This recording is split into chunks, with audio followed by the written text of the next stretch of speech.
الحمد لله نحمده ونستعينه ونستغفره ونؤمن به ونتوكل عليه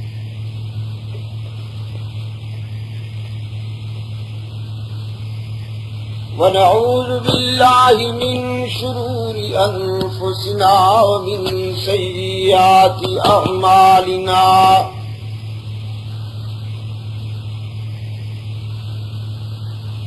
من يهده الله فلا مضل له ومن يضلل فلا هادي له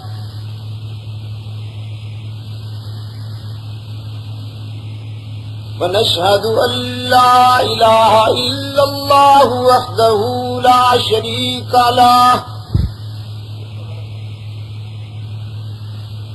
ونشهد أن سيدنا ومولانا محمدا عبده ورسوله المبعوث إلى الأسود والأحمر لتتميم مكارم الأخلاق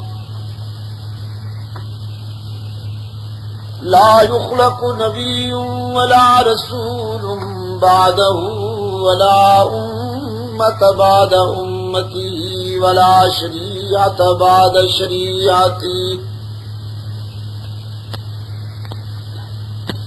ولا كتاب بعد كتابه صلى الله تعالى عليه وعلى آله وأصحابه الذين هم خلاصة العرب الألباء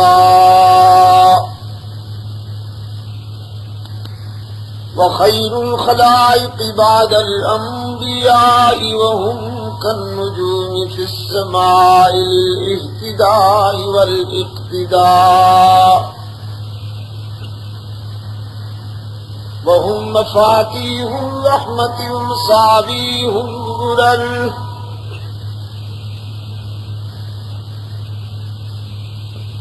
ونشهد أن أمير المؤمنين وإمام المتقين وقاتل المشركين والمرتدين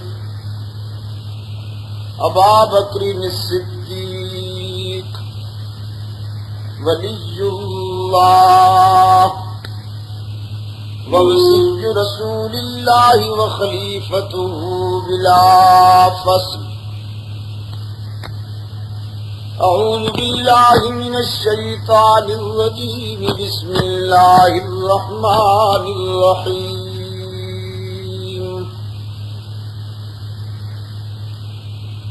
قل أفغير الله تأمروني أعبد أيها الجاهلون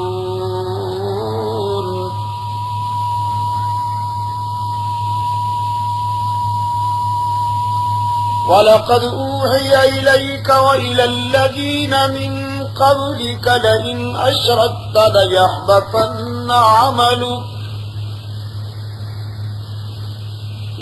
أَشْرَكْتَ لَيَحْبَطَنَّ عَمَلُكَ وَلَتَكُونَنَّ مِنَ الْخَاسِرِينَ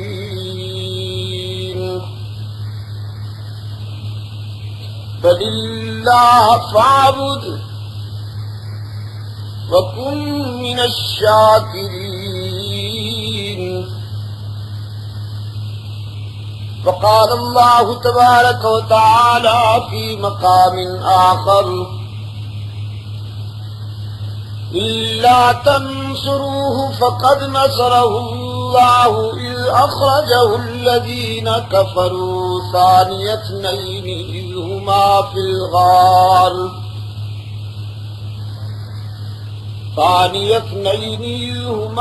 الغار إذ يقول لصاحبه لا تحزن إن الله معنا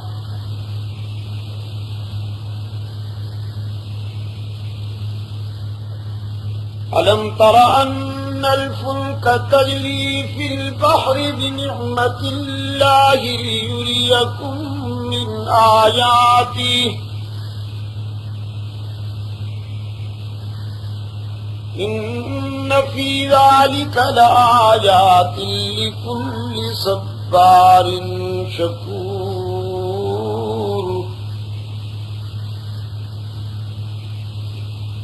فإذا غشيهم موج كالظلل دعوا الله مخلصين له الدين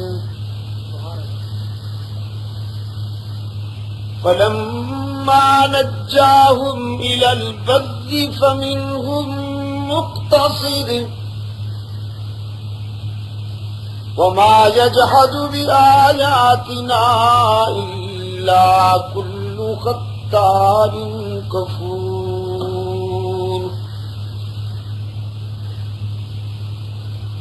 يا أيها الناس اتقوا ربكم واخشوا يوما لا يجزي والد عن ولده ولا مولود هو جاز عن والده شيئا إن وعد الله حق فلا تغرنكم الحياة الدنيا ولا يغرنكم بالله الغرور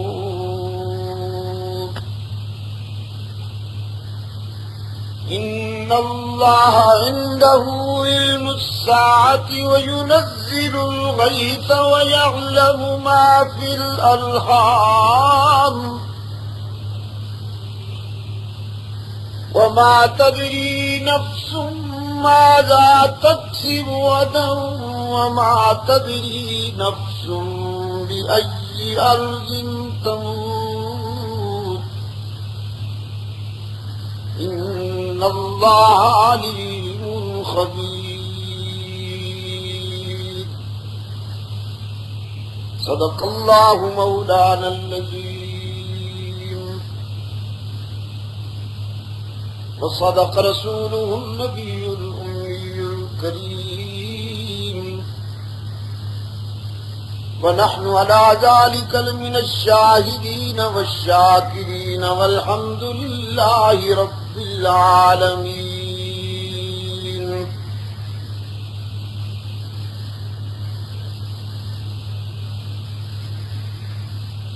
صدر محترم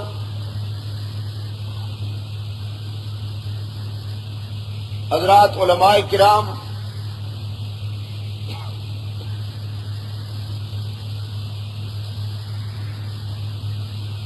گرامی قدر بزرگوں اور عزیز دوستوں،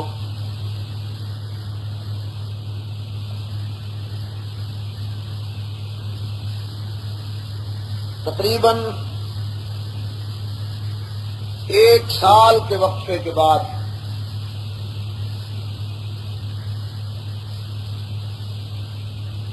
دارالعلوم ربانیہ کے اس سالانہ تبلیغی پروگرام میں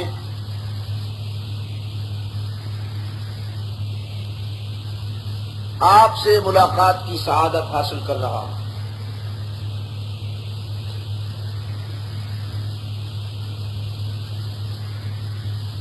یہ پروگرام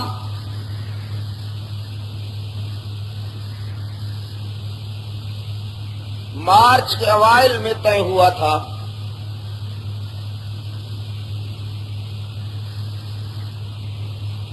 لیکن پھر مجھے انڈیا جانا پڑا اور اس دورے کی وجہ سے یہ مؤخر ہو گیا۔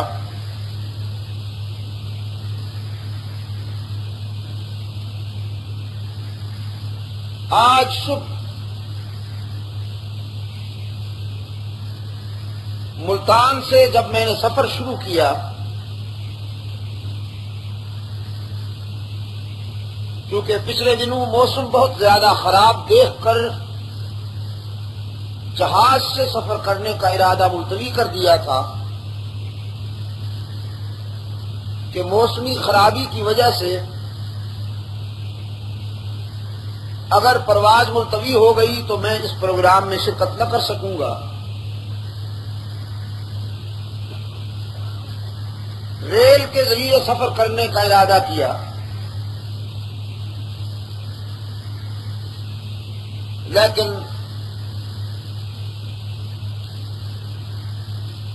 جس ریل پر میں نے سفر کیا وہ پاکستان ریلوے کی سپر ریل ہے، اس کا نام ہی سپر ایکسپریس رکھا ہوا ہے۔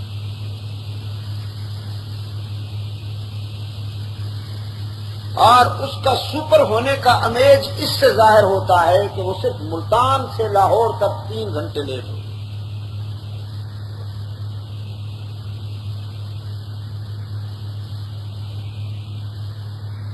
صرف 3 گھنٹے اس دور میں، جبکہ 3 منٹ بھی فیصلہ کن ہو۔ پھر لاہور سے راولپنڈی آتے ہوئے جو ذریعہ سفر اپنایا وہ 1.5 گھنٹے لیٹ۔ تاہم اللہ کا شکر ہے کہ میں زندہ شیدو پہنچ گیا۔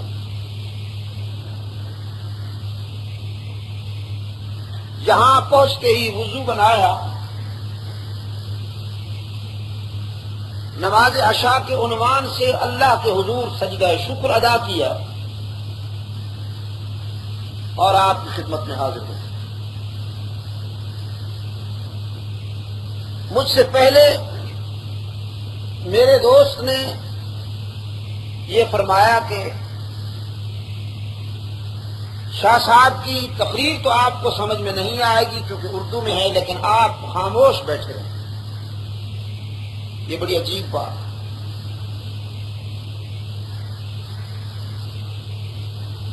میں نہیں سمجھتا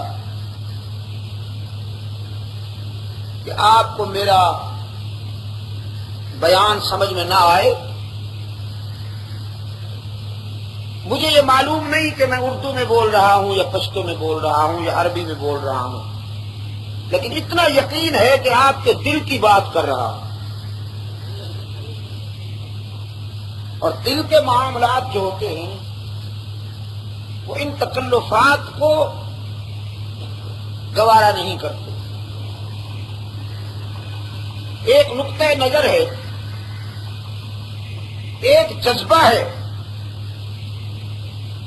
ایک نظریہ ہے جس نے ہمیں جمع کر دیا۔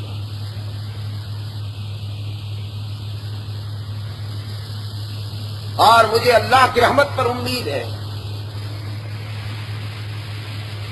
کہ انشاءاللہ اس ملاقات میں ہم بہت کچھ حاصل کر کے اٹھیں گے۔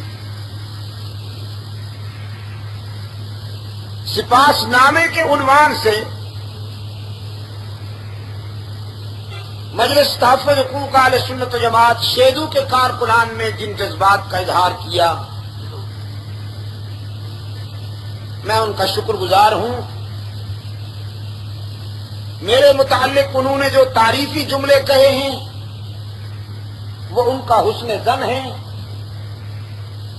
یہ کوئی کثر نفسی کی بات نہیں ہے۔ میں بالکل کمزور اور ناقص قسم کا آدمی ہوں، نہ علم ہے میرے پاس نہ عمل ہے۔ آپ حضرات نے میرے متعلق جو حسن ظن ظاہر فرمایا، میں اللہ سے دعا کرتا ہوں کہ اللہ مجھے آپ کے حسن ظن پر اور آپ کے توقعات پر پورا اترنے کی صلاحیت عطا فرمائے۔ کل پاکستان خلافت راشدہ کانفرنس کے انعقاد کے ضمن میں میں انشاءاللہ آپ کے اس مطالبے کو جماعت کے مرکزی اجلاس میں رکھوں گا، اور میں بہت حد تک پر امید ہوں کہ اللہ کے فضل و کرم کے ساتھ یہاں شیدو میں ایک مثالی خلافت راشدہ کانفرنس کے انعقاد میں ہم اور آپ ضرور کامیاب ہوں۔ کتاب اللہ سے جو میں نے آپ کے سامنے حصہ تلاوت کیا، اس میں پہلا حصہ تو وہ ہے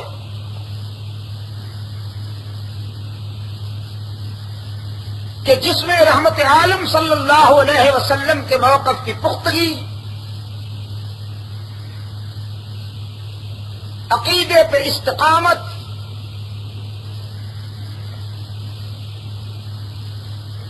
اور ترغیب و ترہیب کے حربوں سے ڈرانے دھمکانے اور لالچ دینے والوں کو مایوس کرنے کی بات۔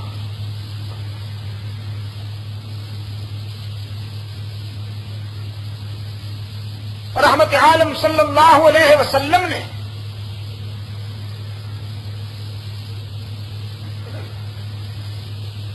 جب فاران کی بلندیوں سے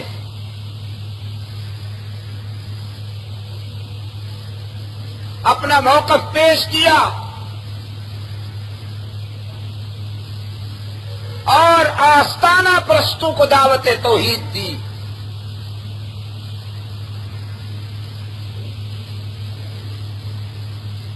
وہ پرانے آستانہ پرست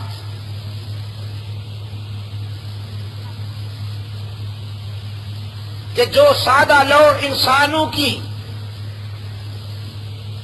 سادگی اور کم علمی سے فائدہ اٹھا کر چاندی اکٹھی کر رہے تھے،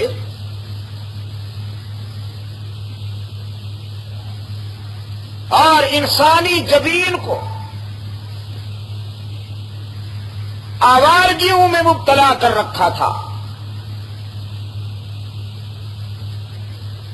رحمت عالم صلی اللہ علیہ وسلم کی ضرب الا اللہ نے ان کے اس کاروبار پر ضرب کاری لگائی، تل ملا اٹھے،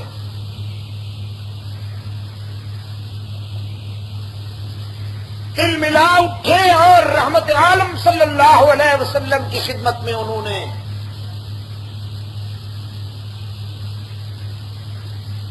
یہ وفد بھیجا کہ دیکھیے آپ ذرا لچک پیدا کریں اپنے موقف میں، آپ کی باتیں بڑی سخت ہیں،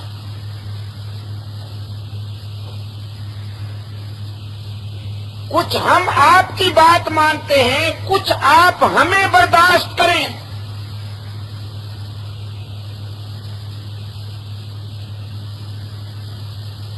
ویسے تو خدا کو ہم بھی مانتے ہیں،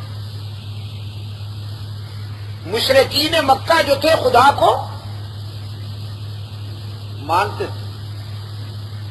جواب اونچا دیجئے ورنہ مولانا سمجھیں گے کہ نہیں سمجھ رہے۔ ان کا یہ خیال ہے کہ آپ نہیں سمجھتے، میرا یقین ہے کہ آپ سمجھ رہے ہیں۔ مشرکین مکہ خدا کو بھی مانتے تھے، بیت اللہ کا طواف بھی کرتے تھے، سجدے بھی کرتے تھے، بچوں کا نام عبداللہ پر کی نسبت سے بھی، جس کا ثبوت یہ ہے کہ خود حضور اکرم صلی اللہ علیہ وسلم کے والد گرامی کا نام عبداللہ ہے، کہ جو زمانہ اسلام سے پہلے رکھا گیا۔ نکاح بھی ہوتا تھا، طلاق ہوتی تھی، عورتیں عدت میں بیٹھتی تھیں، لیکن فرق یہ ہے کہ وہ خدا کا بھی سجدہ کرتے اور کملی والے نے منوایا کہ خدا کا ہی سجدہ کرنا ہے۔ یہ ذرا نازک بات ہے، خدا کرے کہ آپ کے ذہن میں اتر جائے، دل تک پہنچ جائے۔ وہ خدا کا ہی سجدہ کرتے تھے، اور رحمت عالم صلی اللہ علیہ وسلم نے منوانا تھا کہ خدا کا ہی سجدہ کرنا ہے۔ وہ خدا کے گھر کا بھی طواف کرتے تھے، اور حبیب کبریا صلی اللہ علیہ وسلم نے فیصلہ کر لیا تھا کہ دانت توڑواؤں گا،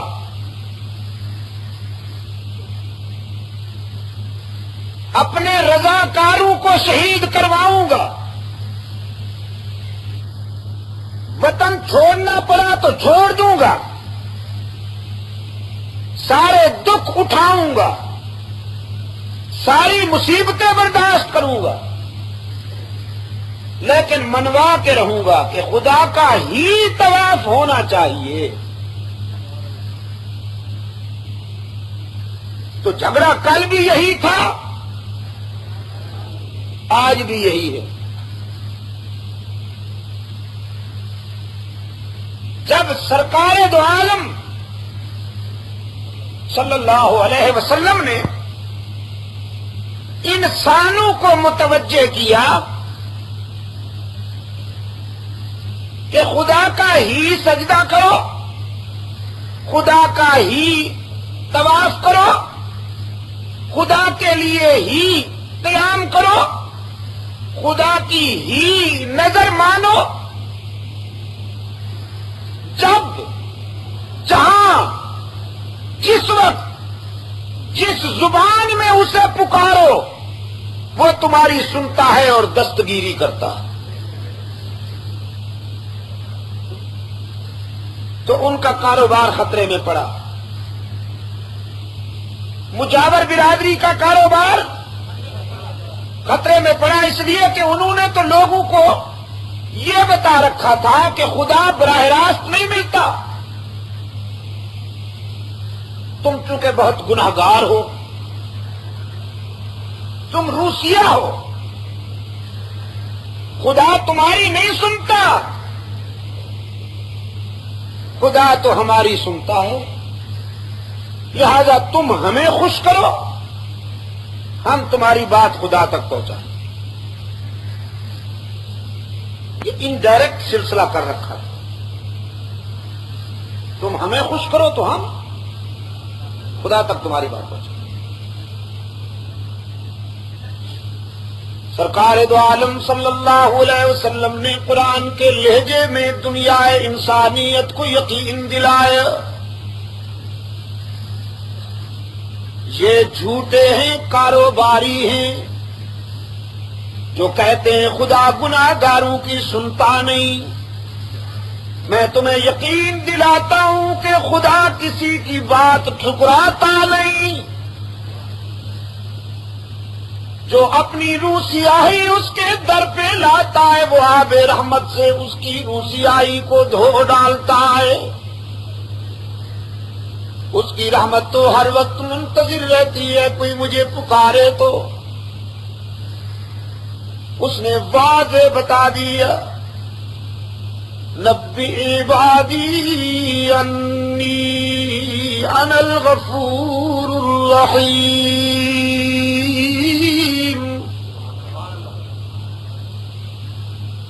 بتا دیجئے میرے بندوں کو جو اپنے گناہوں سے ڈرتے ہیں، مایوسیوں میں الجھے ہوئے ہیں، میرے محبوب نے بتا دیجئے تمہارے گناہ بہت ہیں تو میری رحمت کا بھی کوئی ٹھکانہ نہیں۔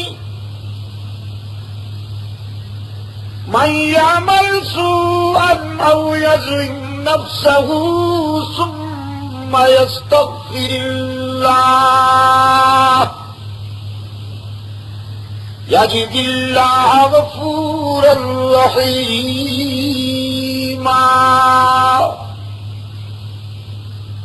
جس نے بہت زیادتیاں کی ہوں جس نے زندگی کے سفر میں ہر قدم پہ ٹھوکر کھائی ہو، جس نے زندگی کا دامن گناہوں سے بھر لیا ہو، لیکن جب شرمندہ ہو کر میرے در پہ آئے گا، سر جھکائے گا، جب میرے در پہ آ کے آنسو بہائے گا، دامن پھیلائے گا، تو مجھے اپنے ماں باپ سے بھی زیادہ شفیق پائے گا۔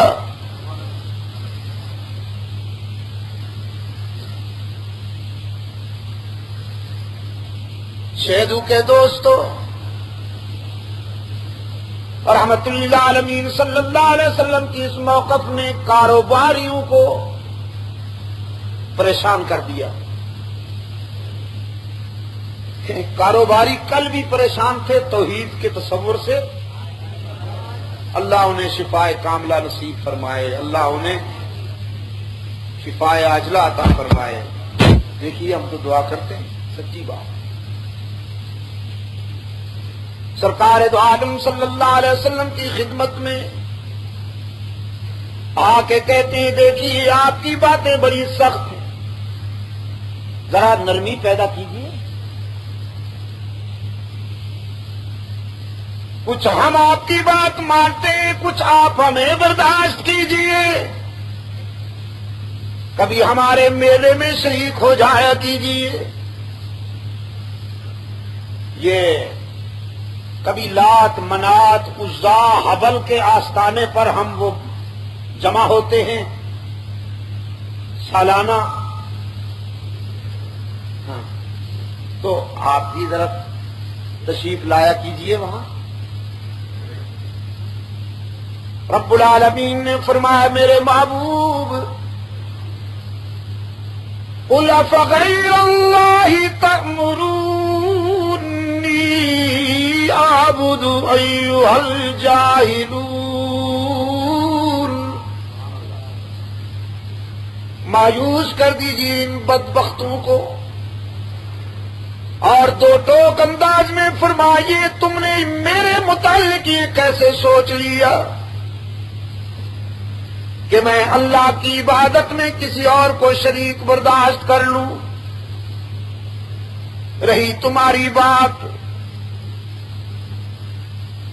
تو پھر میں تمہاری بات سنوں یا عرش بری سے ہونے والی مسلسل تنبیہ کی طرف نظر رکھوں؟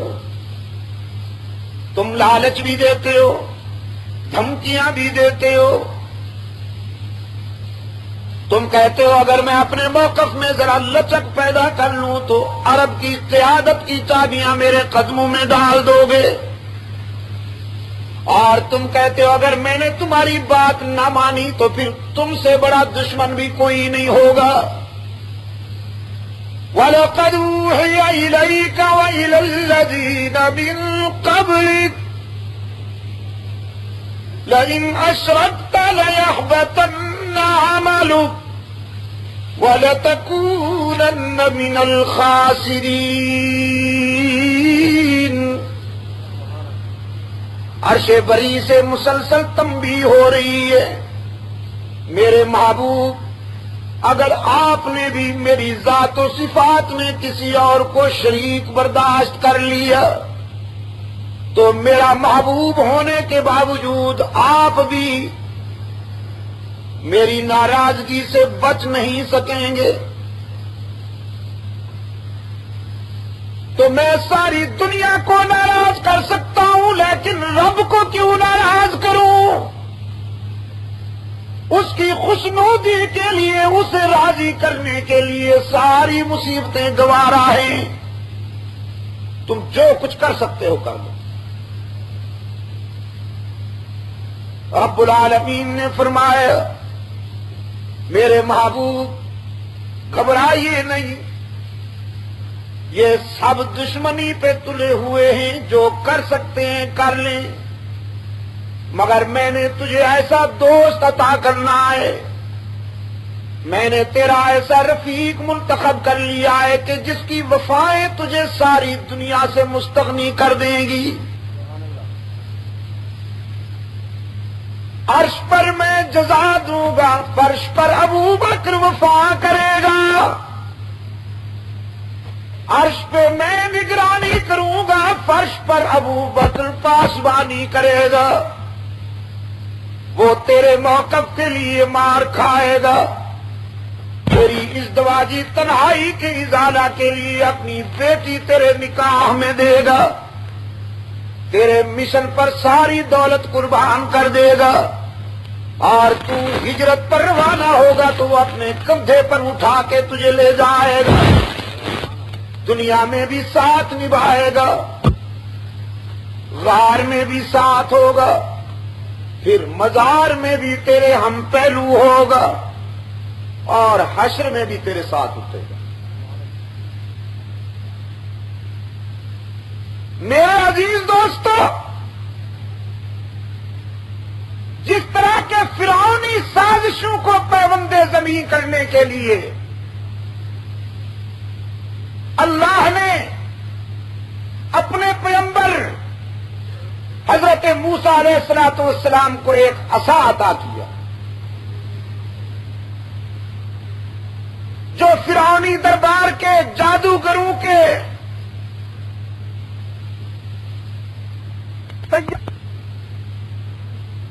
اپنی پوری قوت جمع کر کے مسلمانوں کو مٹانے کے لیے آ رہے ہیں۔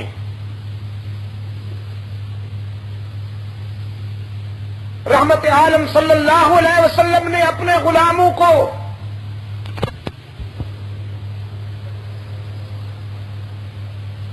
اب رسول اکرم صلی اللہ علیہ وسلم کے فرمان پر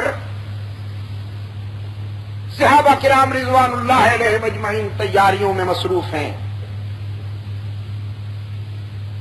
منافقین نے اللہ محفوظ رکھے ہر دور کی بدترین جنس منافقین،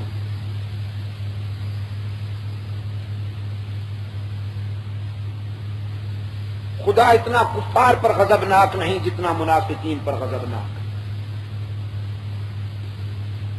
اس لیے کہ کفر کھلی ہوئی بات ہے، منافقت چھپی ہوئی، کافر کی دشمنی واضح، لیکن منافق کی عداوت محبت کے لبادے میں ہوتی ہے، اس پر محبت کا خول چڑھا ہوا ہوتا۔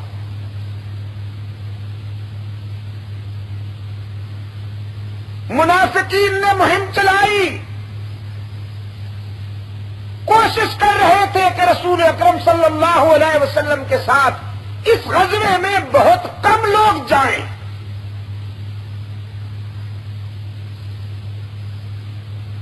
خدا کی غیرت کو جلا لایا، فرمایا الا تنصروه فقد نصره اللہ۔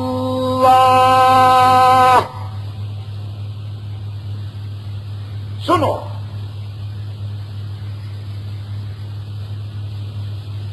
اگر تم سب میرے پیغمبر کا ساتھ نہ دو تو میرا محبوب تمہارے تعاون کا محتاج نہیں، اس لیے کہ میں جو اپنے پیغمبر کا مددگار ہوں۔ فقد نصرہ اللہ،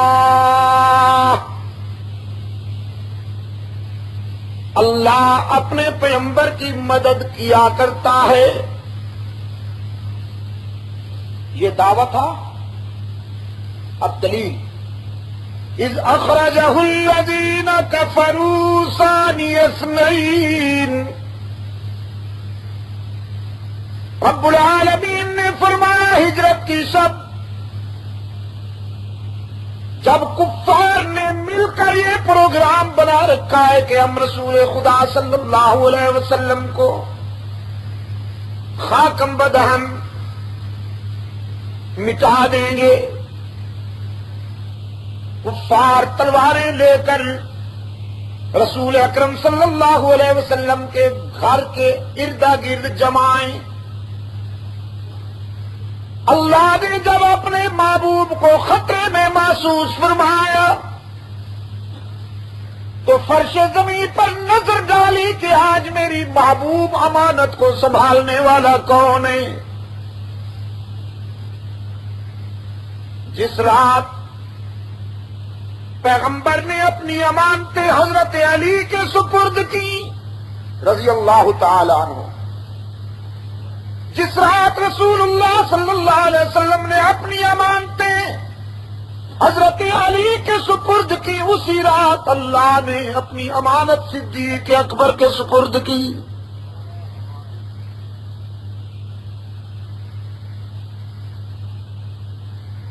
تو راتیں ہیں پیغمبر کی زندگی میں صلی اللہ علیہ وسلم، ایک معراج کی شب اور دوسری ہجرت کی شب۔ ان دونوں سفروں کے لیے اللہ نے اپنے پیغمبر کے رفیق منتخب فرمائے۔ معراج کا سفر خوشی کا سفر تھا اور ہجرت کا سفر غم کا سفر تھا۔ معراج کے سفر میں خوشی کی انتہا تھی اور ہجرت کے سفر میں جزاک اللہ غم کی انتہا تھی۔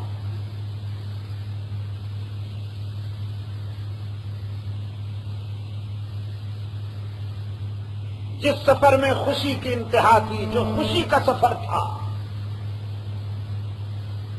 اس کا رفیق بنایا گیا حضرت جبرائیل امین، جو تمام فرشتوں کا سردار ہے، جو نوریوں کا سردار ہے۔ اور جس سفر میں غم کی حد تھی، اس میں رفاقت کا اعزاز حضرت صدیق اکبر رضی اللہ تعالی عنہ کے حصے میں آیا۔ خوشیوں میں وفا کرنا مشکل ہے یا دکھوں میں وفا کرنا مشکل ہے؟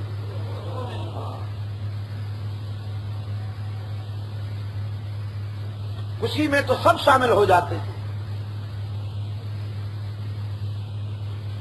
کیوں سیدو کے دوست؟ میں ابھی ہنسنے لگوں آپ بھی ہنسنے لگیں گے، لیکن اگر میری آنکھوں میں آنسو آ جائیں تو آپ میں سے بہت کم حضرات ہوں گے کہ جو میرے آنسوؤں کا ساتھ دیں۔ صدیق اکبر نے رسول اللہ کے آنسوؤں کا ساتھ دیا۔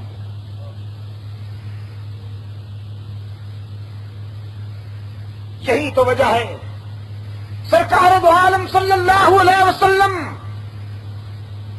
بڑی رقت کے ساتھ فرمایا کرتے تھے، ابو بکر میرے دکھوں کا دوست۔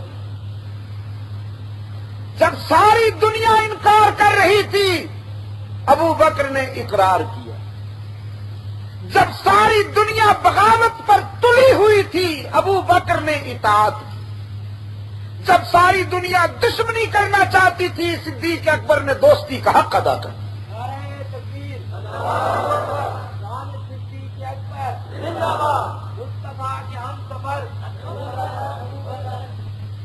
ابھی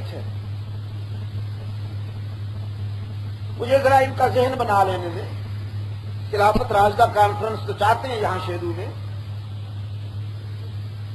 پہلے وہ دروازہ تو بنائیے جہاں سے ہاتھی گزر کے آئے۔ ابھی تو تیاری ہو رہی ہے۔ میں یہ عرض کر رہا تھا عزیز دوستو، جو معراج کے سفر کا رفیق بنا وہ نوریوں کا سردار، اور جو ہجرت کے سفر کا رفیق بنا وہ انبیاء اور رسول کے بعد تمام انسانوں سے افضل ہے۔ جو معراج کے سفر کا رفیق بنا وہ سدرۃ المنتہا سے آگے نہ جا سکا، سدرۃ المنتہا پہ پہنچا تو عرض کیا بس محبوب خدا اب آگے نہیں چلوں گا، میری پرواز یہی تک تھی، آگے جاؤں گا تو پر جل جائیں گے۔ لیکن معراج کی شب جو رفیق بنا، اس نے محبوب خدا کو کندھوں پر اٹھایا اس نے غار میں حضور اکرم صلی اللہ علیہ وسلم کو اپنی گود میں سلایا، پھر غار سے مدینہ تک ساتھ آیا، پھر ہر غزوے میں، ہر دکھ میں، ہر خوشی میں، زندگی کے ہر قدم پر رسول اللہ کے ساتھ رہا۔ اور پھر جب رحمت عالم صلی اللہ علیہ وسلم نے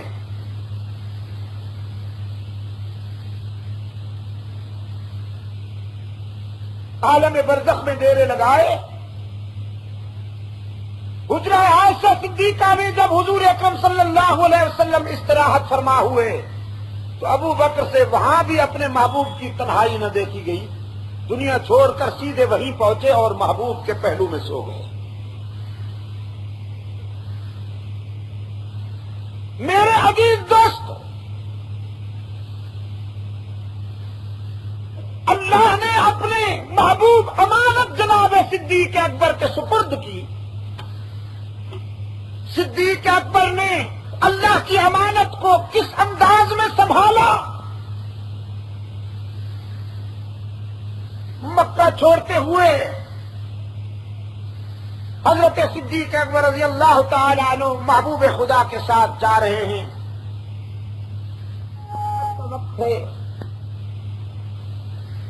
سامنے سے ایک مشرک آیا، وہ حضرت صدیق اکبر کے قریب گزرتے ہوئے حضرت صدیق اکبر رضی اللہ تعالی عنہ کو تو پہچان گیا، لیکن رسول اکرم صلی اللہ علیہ وسلم کو ذرا دور ہونے کی وجہ سے نہ پہچان سکا۔ تو اس نے پوچھا حضرت صدیق اکبر سے، ابو بکر آپ کے ساتھ یہ دوسرا کون ہے؟ اب یہ آزمائش تھی، امتحان تھا۔ اگر صدیق اکبر بتاتے ہیں کہ رحمت للعالمین ہے تو راز فاش ہوتا، جھوٹ بولتے ہیں تو صداقت داغدار ہوتی ہے۔ صدیق تو کہتے ہی اسی کو ہیں جس کی زبان پہ کبھی جھوٹ نہ آیا۔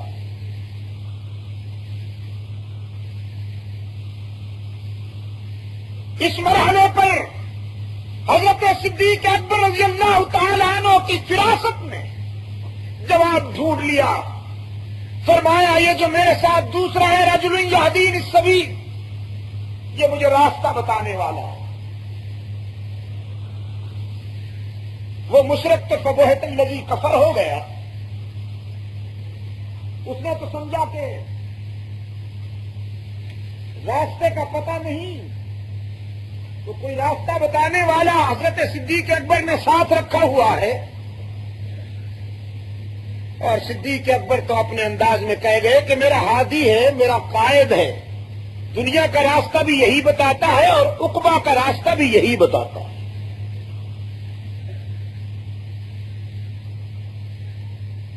جہاں جناب صدیق اکبر رضی اللہ تعالی عنہ نے اللہ کے فضل و کرم کے ساتھ راز بھی فاش نہیں ہونے دیا اور جھوٹ بھی نہیں بولا، ایک اور مرحلے پر حضرت صدیق اکبر رضی اللہ تعالی عنہ کا امیج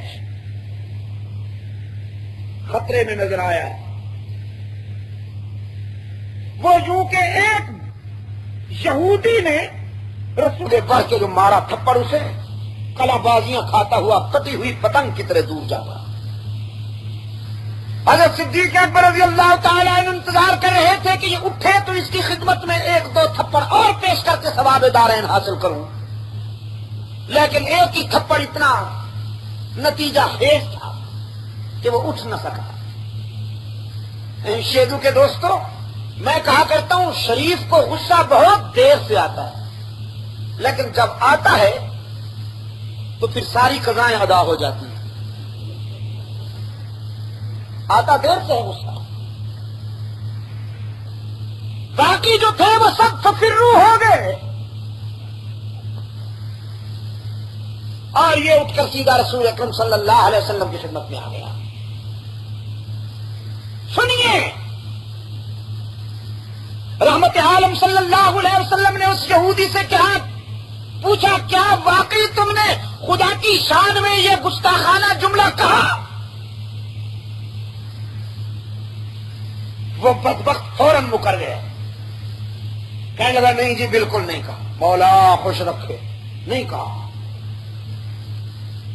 خدا کو تو ہم بھی مانتے ہیں، کیسے یہ جملہ کہہ سکتا ہوں؟ تکیہ کر گیا بدبخت۔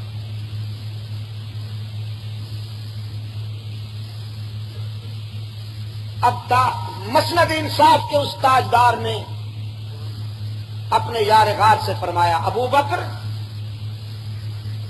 یہ تو انکار کرتا ہے۔ حضرت صدیق اکبر رضی اللہ تعالیٰ عنہ فرمانے لگے حیرت ہے حضور، اس نے کہا ہے؟ وہ کہتا ہے میں نے بالکل نہیں کہا۔ اب اللہ کے رسول صلی اللہ علیہ وسلم نے یہ نہیں فرمایا کہ ایک یہودی کے مقابلے میں میرا صدیق سچا ہے اور میں اس کی بات نہیں مانتا۔ جو کسوٹی مقرر کر رکھی ہے عدل و انصاف کی، جو معیار مقرر کیا ہے، اس معیار پر اپنے ابو بکر کو بھی پورا اترنے کے لیے حکم فرماتے ہیں۔ فرماتے ہیں ابو بکر آپ نے الزام لگایا، وہ انکار کرتا ہے، تو اب یہ ضروری ہو گیا ہے کہ آپ اپنے الزام کے ثبوت میں کوئی گواہ پیش کریں۔ کسی اور نے بھی سنا کہ اس نے خدا کی شان میں یہ گستاخانہ جملہ کہا؟ حضرت صدیق اکبر رضی اللہ تعالی عنہ فرمانے لگے حضور میں اکیلا تھا، یہ ان کا میلہ تھا اور میں اکیلا تھا، اب ان میں سے تو کوئی میرے حق میں گواہی دینے سے رہا، میرے پاس کوئی گواہ نہیں۔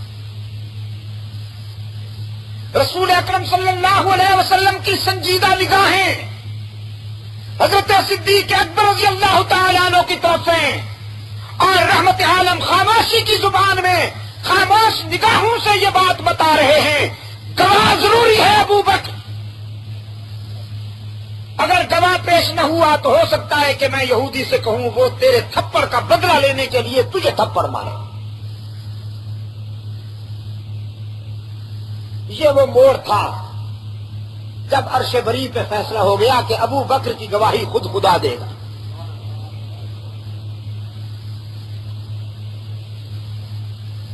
فرمایا لقد سمع اللہ قول الذین قالوا ان اللہ فقیر، لقد سمع اللہ قول الذین قالوا ان اللہ فقیر ونحن اغنیاء۔ بالیقین سنی ہے اللہ نے ان لوگوں کی باتیں، سنی ہے اللہ نے ان لوگوں کی بات جو یہ کہہ رہے تھے کہ ہم غنی ہیں خدا فقیر ہے۔ سنکتب ما قالوا، اور میرے پیغمبر یہ کوئی سنی سنائی ہوا میں اڑ جانے والی بات نہیں، ریکارڈ میں آنے والی بات ہے۔ یہ بات لکھی جانے والی ہے۔ رب العالمین نے واضح کر دیا ابو بکر کے موقف کی حمایت میں، اگر فرش والوں میں سے کوئی گواہی نہیں دیتا تو عرش والا گواہی دیتا ہے ابو بکر سچا ہے۔ الزام تراشی کریں تو وہاں بھی خود خدا وکیل صفائی بنتا ہے، ابو بکر کی بیٹی کے لیے بھی خود خدا گواہی دیتا ہے کہ عائشہ کا دامن گناہ کی آلودگیوں سے پاک ہے۔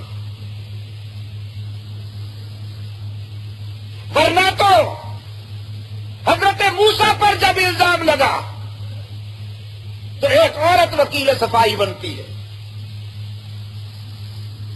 حضرت یوسف پر جب الزام لگتا ہے تو عزیز مصر کے گھر سے ایک بچہ وکیل صفائی بنتا ہے، حضرت مریم علیہ السلام پر جب الزام لگتا ہے تو حضرت عیسیٰ وکیل صفائی بنتے ہیں۔ اس کا مطلب یہ ہوا کہ حضرت موسیٰ پر، حضرت یوسف پر، حضرت مریم پر الزام لگانے والے بھی فرش والے تھے، فرش والے تھے، لیکن ابو بکر کی بیٹی پر الزام فرش والوں نے لگایا، وکیل صفائی عرش والا بن گئے۔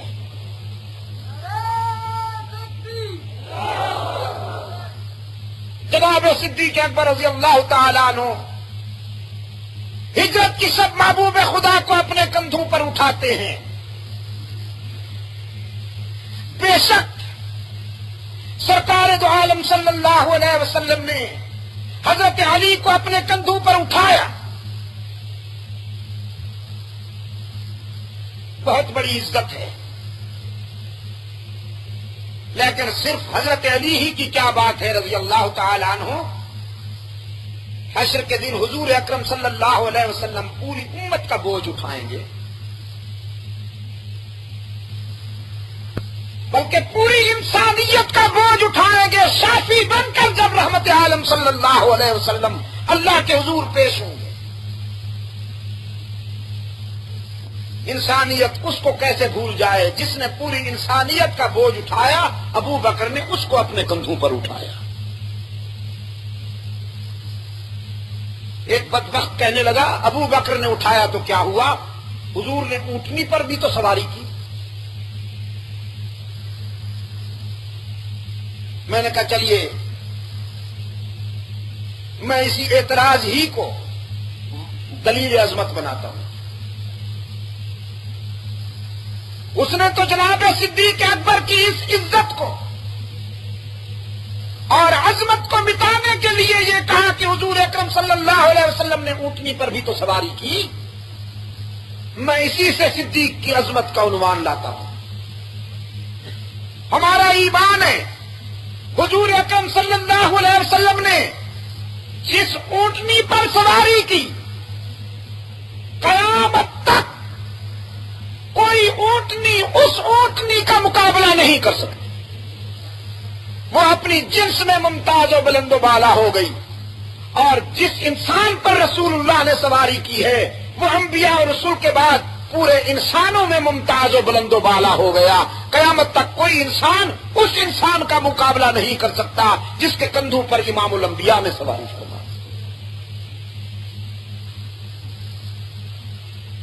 میرے عزیز دوستو، حق تعالی نے اس سفر کو اپنے دعوے کی دلیل کے طور پر پیش کرتے ہوئے فرمایا،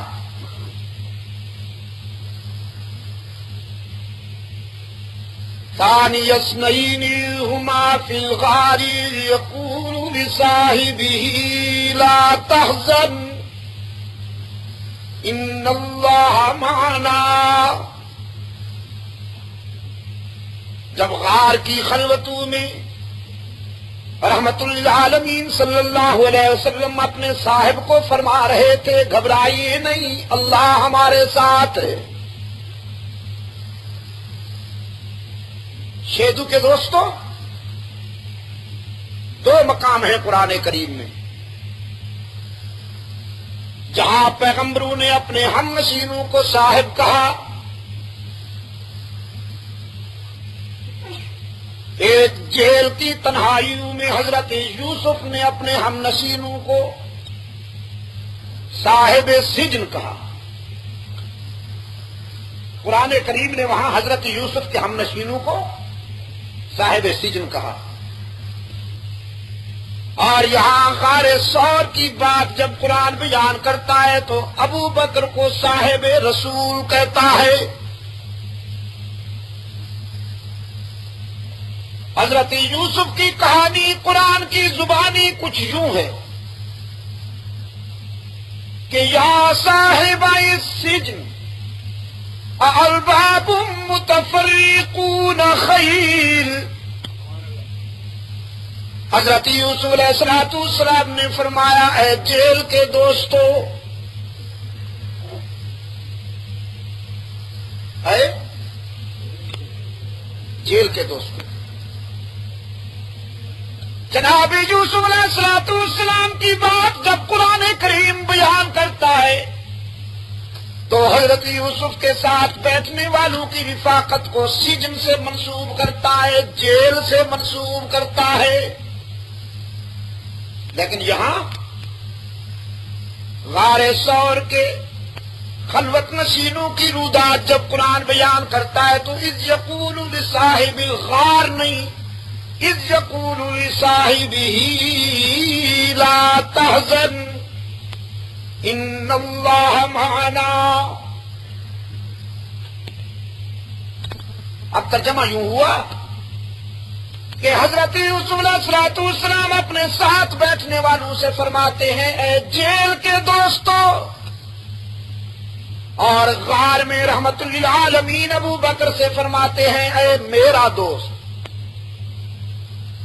حضرت یوسف فرماتے ہیں اے جیل کے دوستوں، اور حضور فرماتے ہیں اے میرا دوست۔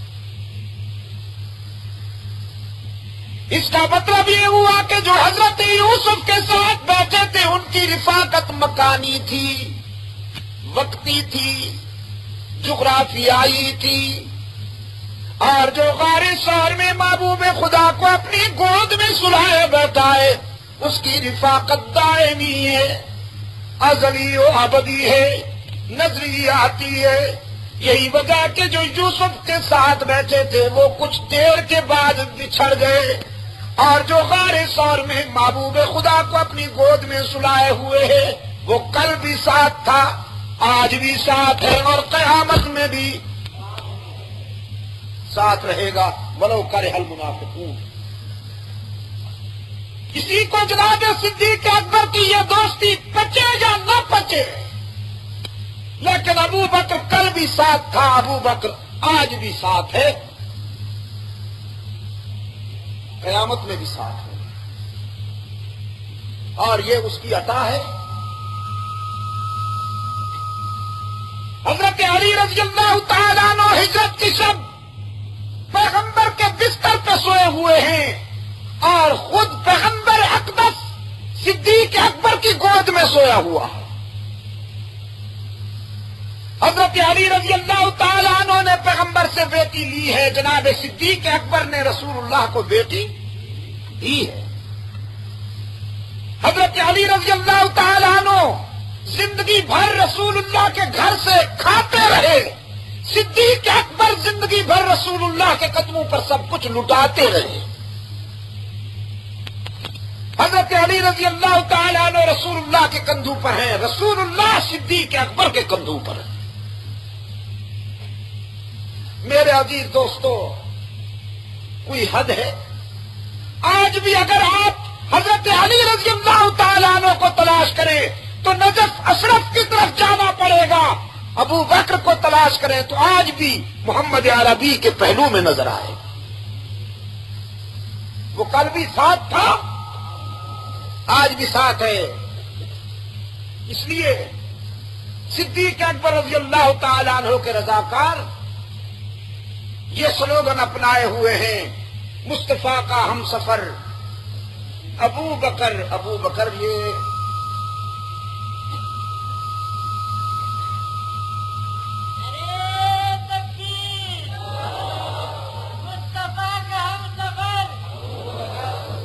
نہیں، جواب اس طرح دیجئے کہ جیسے دینا چاہیں۔ یہ تو آپ، اب میں کیا بتاؤں جواب میں ذرا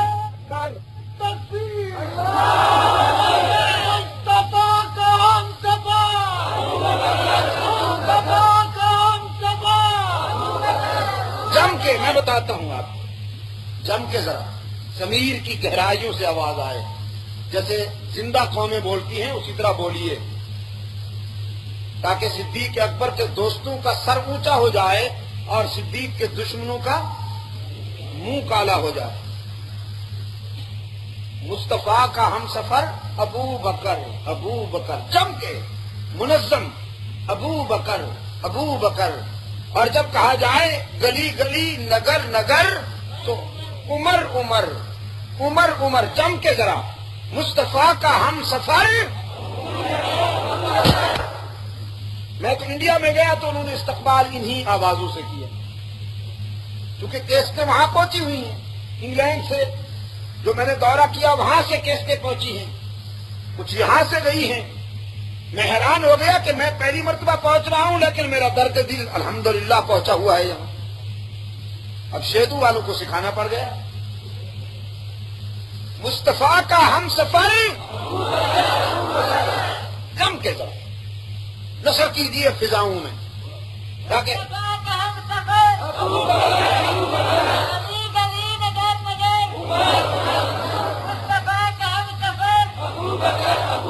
انہوں نے کہا گلی گلی نگر نگر عمر عمر عمر عمر.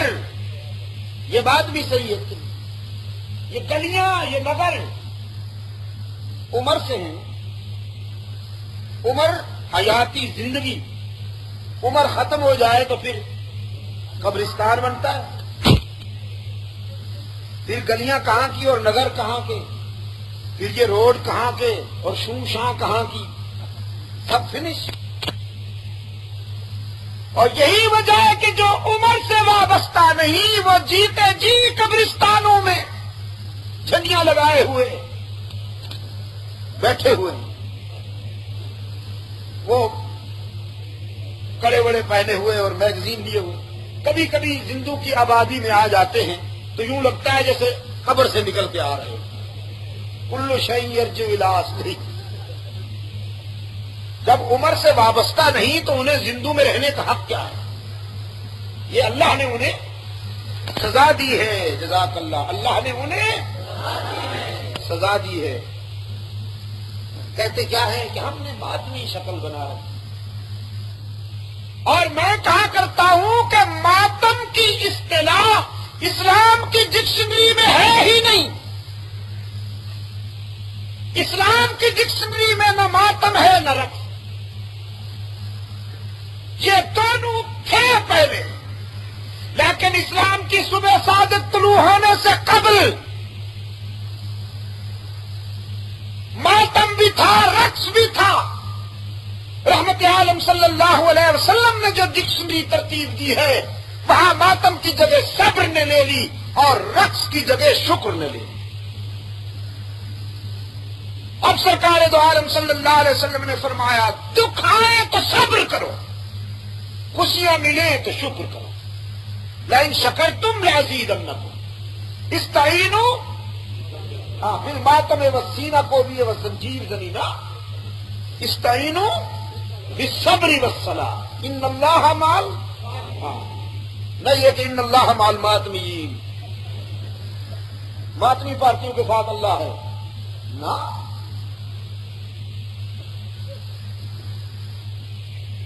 میرے عزیز دوستو, جناب صدیق اکبر رضی اللہ تعالی عنہ کو محبوب خدا صلی اللہ علیہ وسلم نے تسلی دیتے ہوئے فرمایا گھبرائیے نہیں میرے یار. وہ دو کیوں گھبرائے جن کا تیسرا پروردگار ہو. اور گھبراہٹ کیا تھی؟ سانپ کے ڈسنے پر بتقاضا بصریت حضرت صدیق اکبر رضی اللہ تعالیٰ عنہ جب زہر کے اثرات محسوس کرتے ہیں اور آنکھوں سے بے ساختہ قطرے ٹپکتے ہیں جو محبوب خدا صلی اللہ علیہ وسلم کے چہرے انور پر پڑے, یہ آنسو بھی دنیا میں منفرد بن گئے. کسان کے آنسو دھرتی پر, طالب علم کے آنسو کتاب پر, بابو کے آنسو میز پر, ابو بکر کے آنسو رسول اللہ کے چہرے پر صلی اللہ علیہ وسلم. فاستيقظ النبي صلی اللہ علیہ وسلم. سرکار دو عالم صلی اللہ علیہ وسلم نے آنکھیں کھول لی. فقال ما يبكيك يا ابا بکر. آقا نامدار نے فرمایا ابو بکر آپ کو کس نے رلایا؟ عرض کرتے ہیں لدغنی حیا. محبوبم میں محسوس کرتا ہوں کہ سانپ نے ڈس لیا ہے. رحمت عالم صلی اللہ علیہ وسلم فرماتے ہیں ابو بکر دو دشمن محاذ پر ہیں. یہ جان کا دشمن ہے, کچھ غار کے دہانے پر کھڑے ہیں, وہ ایمان کے دشمن ہیں. اس جانی دشمن کے حملے کا علاج تو میں کرتا ہوں اللہ کے فضل کے ساتھ. لعاب دہن حضرت صدیق اکبر رضی اللہ تعالیٰ عنہ کے پاؤں کی اس جگہ پہ لگایا جو مار گزیدہ تھی جہاں سانپ نے ڈسا تھا. یہی لعاب کسی کی آنکھوں پر اور یہی لعاب کسی کے پاؤں پر. آنکھ اور پاؤں میں کوئی فرق ہے؟ غزوہ خیبر کے موقع پر جب حضرت علی رضی اللہ تعالیٰ عنہ کو پکارا گیا تو آشوب چشم کی شکایت کی. سرکار دو عالم صلی اللہ علیہ وسلم نے حضرت علی رضی اللہ تعالیٰ عنہ کی آنکھوں پر اپنا لعاب مبارک لگایا تو درد ختم ہوا. جناب صدیق اکبر رضی اللہ تعالیٰ عنہ کے پاؤں پر یہی لعاب مبارک لگا تو زہر کے اثرات ختم. فرمایا یہ تو میں نے کر دیا، جو دشمن غار کے منہ پر کھڑے ہیں ان کا علاج اوپر والا کرے. رب العالمین نے فرمایا میرے محبوب اپنے یار غار سے کہہ دیجئے گھبرائیے نہیں، صداقت و نبوت کا ملاپ میں نے کیا ہے. ساری دنیا سازشیں کرے کوئی نبی و صدیق کو جدا نہیں کر سکتا. میں جو تمہارا نگران ہوں. لا تحزن کہا گیا، لا تخف نہیں.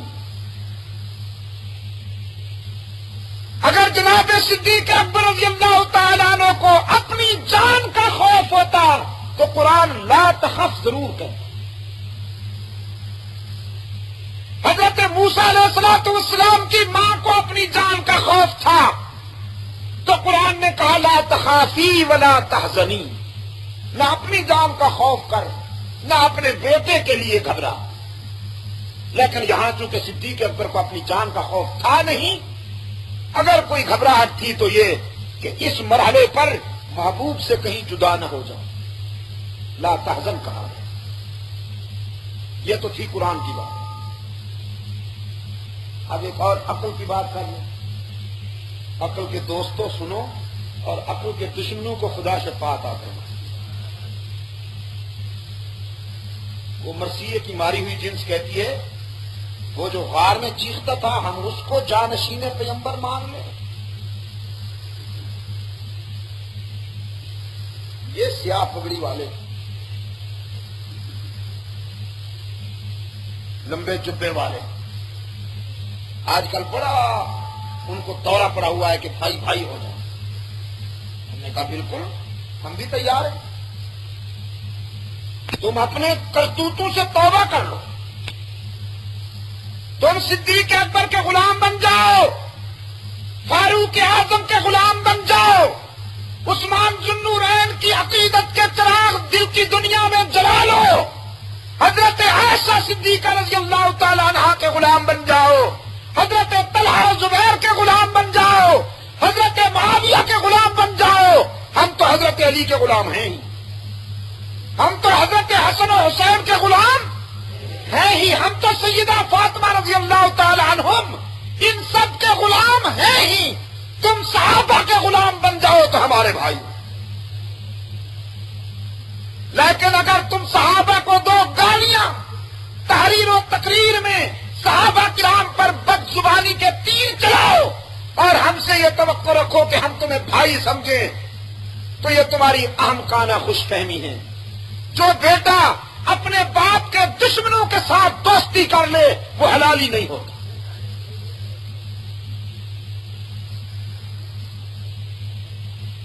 کہتے صاحب جو غار میں چیختا تھا ہم اس کو نبی کا جانشین مانے.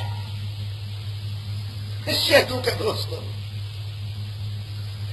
ابو جہل اینڈ کمپنی لمیٹڈ غار سور کے دہانے پر کھڑی ہے اور اتنے قریب تھے. حدیث میں آتا ہے کہ اگر وہ اپنے پاؤں کی طرف نیچے دیکھتے تو شاید ان کی نظر پڑ جاتی. اگر صدیق اکبر رو رہے تھے چیخ رہے تھے جیسے کہ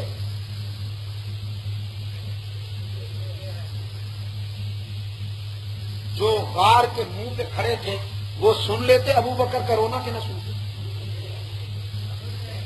انہوں نے سنا؟ اب وہ کہے گا نہیں انہوں نے سنا تھا. تو عقل کے اس دشمن سے آگے پوچھنا چاہیے اگر انہوں نے سنا تو واپس کیوں چلے گئے؟ اگر ان کے کانوں میں ابو بکر کے رونے کی آواز پڑتی تو وہ تو تلاش میں تھے. جو غار کے منہ پہ کھڑے تھے انہوں نے تو نہیں سنا. 1400 سال کے بعد ملنگ کی جھونپڑی میں ابو بکر کے رونے کی آواز پہنچ گئی. اس اجڑی ہوئی جنس نے سن لیا. بات حزن کی تھی، رونے کی نہیں تھی، حزن کی تھی.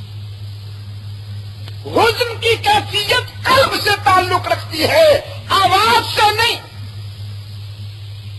بے شک کبھی کبھی حزن کی کیفیت آواز کی شکل میں بھی ظاہر ہو جاتی ہے، لیکن اہل دل کے ہاں یہ بڑی نفیس کیفیت ہے جو دل سے تعلق رکھتی ہے. اس لیے حق تعالی نے تسلی دی. دنیا سازشیں کرے لیکن اللہ نے فیصلہ کر لیا ہے کہ نبی اور صدیق قیامت تک جدا نہیں ہو سکتے.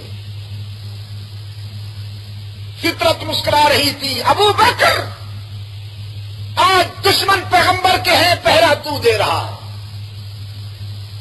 پھر قیامت تک دشمن تیرے ہوں گے، پہرا محمد کے خدا کا ہوگا.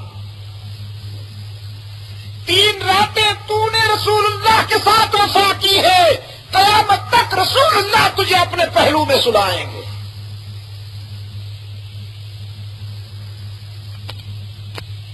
ایک شب حضرت عائشہ صدیقہ رضی اللہ تعالی عنہا کی نظر آسمان پر پڑی.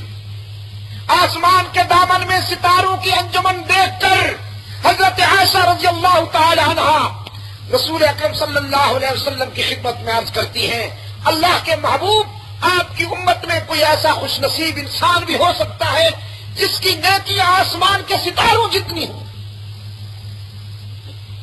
حضور صلی اللہ علیہ وسلم نے فرمایا، ہاں عائشہ، میری امت میں ابن خطاب، عمر وہ خوش نصیب ہے کہ جس کی نیکیاں آسمان کے ستاروں سے بھی بڑھ گئی. حضرت عائشہ رضی اللہ تعالی عنہا عرض کرتی ہیں، حضور تو میرے ابا کے متعلق کیا ارشاد ہے؟ رحمت عالم صلی اللہ علیہ وسلم نے فرمایا، اپنے ابا کی کیا بات کرتی ہو؟ عمر کی زندگی کی ساری نیکیاں تیرے ابا کی ہجرت کی شب میرے ساتھ غار ثور میں گزری ہوئی 3 راتوں میں سے 1 رات کا بھی مقابلہ نہیں کر سکتا.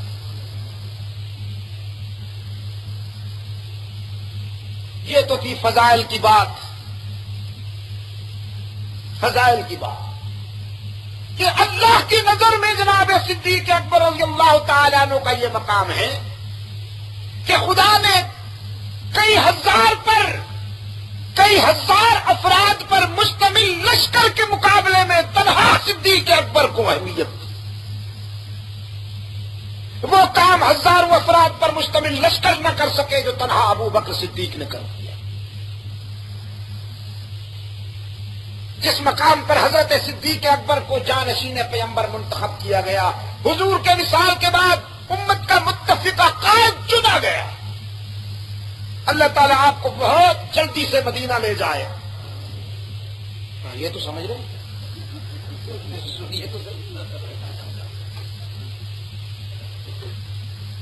جلدی سے اللہ تعالیٰ آپ کو مدینہ لے جائے اور جوانی میں لے جائے. بڑھاپے میں تو پھر کئی مسائل ہوتے ہیں. جوانی میں ارکان بھی اچھی طرح سے ادا ہوں، خود بھی آدمی ارکان ادا کرے، دوسروں کو بھی کام آئے.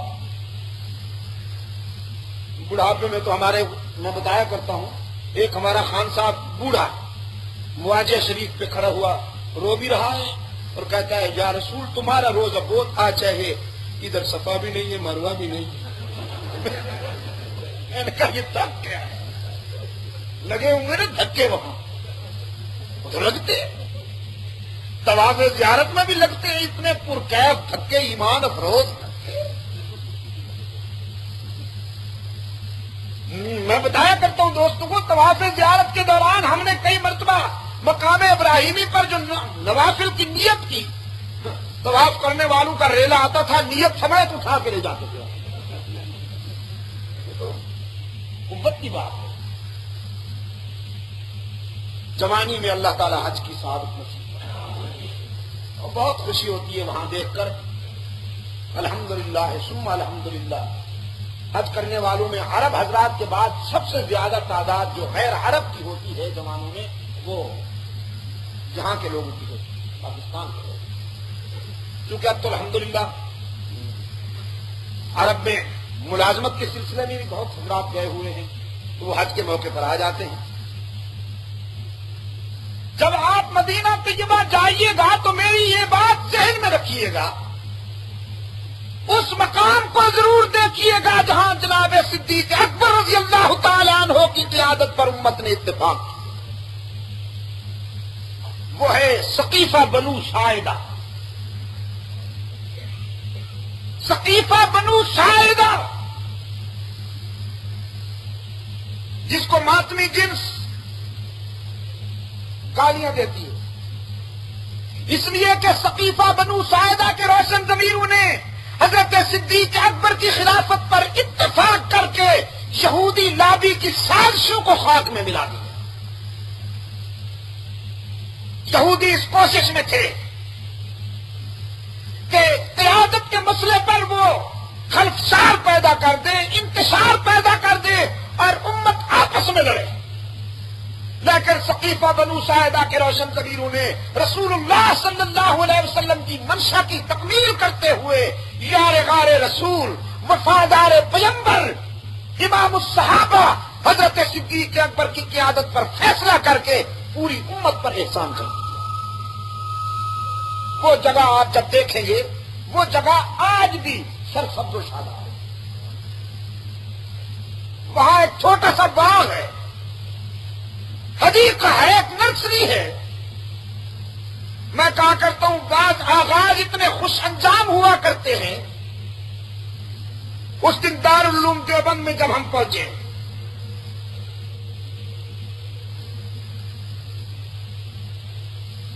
تو مسجد چھتا والی بھی گئے، اور مسجد چھتا والی کے برآمدے کے اس کونے میں انار کا وہ درخت ابھی جوں کا توں ہے، جس کے نیچے بیٹھ کر دارالعلوم دیوبند کے پہلے استاذ نے پہلے شاگرد کو سبق پڑھایا تھا. 1 صدی سے زیادہ مدت گزر جانے کے باوجود وہ انار کا درخت اب بھی پرشباب ہے اور بالکل جوان ہے، جن میں آپ نے اسلامی سلطنت کی تقویم، اسلامی سلطنت کے اساسی خطوط اور اسلامی سلطنت کے وہ بنیادی زاویے وضع فرمائے کہ جس پر پوری خلافت راستہ کی عمارت تعمیر ہوئی. حضرت فاروق اعظم رضی اللہ تعالیٰ عنہ فرمایا کرتے تھے، خبردار کوئی میرے دور کی خوبیوں کو دیکھ کر یہ نہ کہے کہ میں ابو بکر سے بڑا ہوں، وہ مفضول ہے اور میں افضل ہوں. یہ نہیں ہے بات. میری جتنی بھی کامیابیاں ہیں وہ صدیق اکبر کے دور کی مرہون منت ہیں. اگر ابو بکر کی بنیاد صحیح نہ ہوتی تو میں اوپر والا کام نہیں کر سکتا. یہ راتوں کو جاگنے کے واقعات جو آپ حضرت فاروق اعظم رضی اللہ تعالیٰ عنہ کی سیرت طیبہ میں سنتے ہیں، یہ ادا بھی فاروق اعظم نے حضرت صدیق اکبر سے سیکھی. فرماتے ہیں ایک شب میں نے دیکھا کہ ایک آدمی نے بھاری مشق اٹھائی ہوئی ہے کندھے پر، رات کی تنہائی میں مدینہ کی گلیوں میں جا رہا ہے. میں چپکے سے اس کے پیچھے پیچھے چلتا رہا کہ دیکھوں کہاں جاتا ہے. وہ رات کا مسافر ایک ایسی بیوہ کے گھر میں گیا جس کا خاوند میدان جنگ میں شہید ہو گیا تھا. اس کے مٹکوں میں پانی ڈالا اور خالی مشق کندھے پہ رکھ کے اندھیرے میں غائب ہو گیا. حضرت عمر رضی اللہ تعالیٰ عنہ فرماتے ہیں میرے دل میں سوال چھوڑ گیا کہ یہ ہے کون. میں سوچتا رہا. ایک مرتبہ پھر اتفاق ہوا لیکن میں معلوم نہ کر سکا. فرماتے ہیں اب میں نے فیصلہ کر لیا تھا کہ اگر کبھی پھر یہ شخص نظر آیا تو ضرور معلوم کروں. فرماتے ہیں ایک شب اور پھر اتفاق ہو گیا. وہی آدمی میں نے دیکھا مشک اٹھا کے جا رہا ہے. میں اس کے پیچھے پیچھے چلتا رہا. جب اس نے مشک اس بیوہ کے مٹکوں میں پانی الٹ دیا اور واپس جانے لگا، فاروق اعظم فرماتے ہیں میں نے اس کے دامن سے پکڑا، اس کے چہرے سے نقاب ہٹائی اور پوچھا آپ کون ہیں؟ فرماتے ہیں میں نے نقاب بھی ہٹا دی تھی اور پوچھ بھی لیا کہ آپ کون ہیں، لیکن غور سے دیکھا تو سنسنی طاری ہو گئی. میں کانپنے لگا، اس لیے کہ میں نے جس کے چہرے سے گستاخی کے ساتھ نقاب اٹھائی تھی اور گستاخی کے ساتھ پوچھا تھا کہ آپ کون ہیں، وہ کوئی عام آدمی نہیں، رسول اللہ کا جانشین صدیق اکبر تھا رضی اللہ تعالی عنہ وصلی اللہ علیہ وسلم، جو بیواؤں کے گھر پانی بھرتا ہے. جناب صدیق اکبر رضی اللہ تعالی عنہ کی خلافت کا سب سے اہم دور مرتدین کی سرکوبی ہے. منکرین زکات کو درست کیا جناب صدیق اکبر رضی اللہ تعالی عنہ. حضرات علماء کرام سنیں، اسلام یہ نہیں کہتا کہ اگر کوئی امت کے جمہوری مزاج سے ہٹ کر زکات دینے کا علیحدہ طریقہ اختیار کرتا ہے تو ان کے لیے سیپریٹ آرڈیننس بنا دیا جائے. یہ اسلام نہیں، یہ سیاست ہے، اور سیاست بھی مغربی. اسلام یہ ہے کہ امت کے جمہوری مزاج کے ساتھ جو اسلامی ارکان کی ادائیگی میں شامل نہیں ہوتا اس کو ترے کے ساتھ صحیح کر دو، اس کو کچل کے رکھ دو جیسے صدیق اکبر نے کچل کے رکھ دو.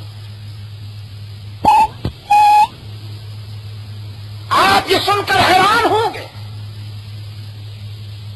عزیز دوستو کہ پورے دور رسالت میں مختلف غزوات و سرایا میں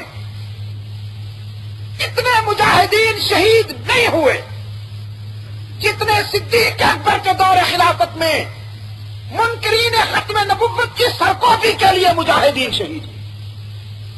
پورے دور رسالت میں شہداء کی تعداد اتنی نہیں بنتی جتنی منکرین ختم نبوت کی سرکوبی کے لیے حضرت صدیق اکبر کی خلافت میں شہداء ہیں.